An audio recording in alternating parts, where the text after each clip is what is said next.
mfethu ukuphi ntwana yami cabanga sile-church nokhuzayo ntwana nise-church wena nokhuzayo cabanga mfethu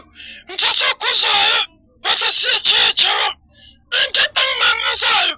uphethe ibhodlela yabo okhuzayo ukhuzayo yahlupha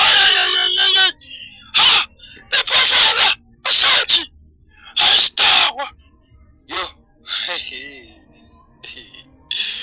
funani ibhodlela e-church mfethu ukhuzayo bese umngani wakho umngani wakho nawe umngani wakho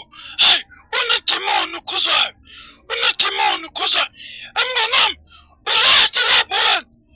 uright lapho mfethu ngi-right mfethu mina mfethu mfethu ngihleli nefamily mfethu la kodwa ngila erumini lami nefamily isendlini enkulu yabo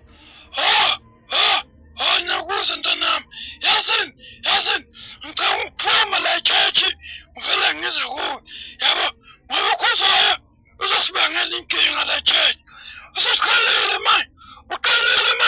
ukhomba umfundisi uzomfundisa namanga yabona ukhuzayo mfethu sure ngiyayidropha le phone sure ngize lapho manje sure boy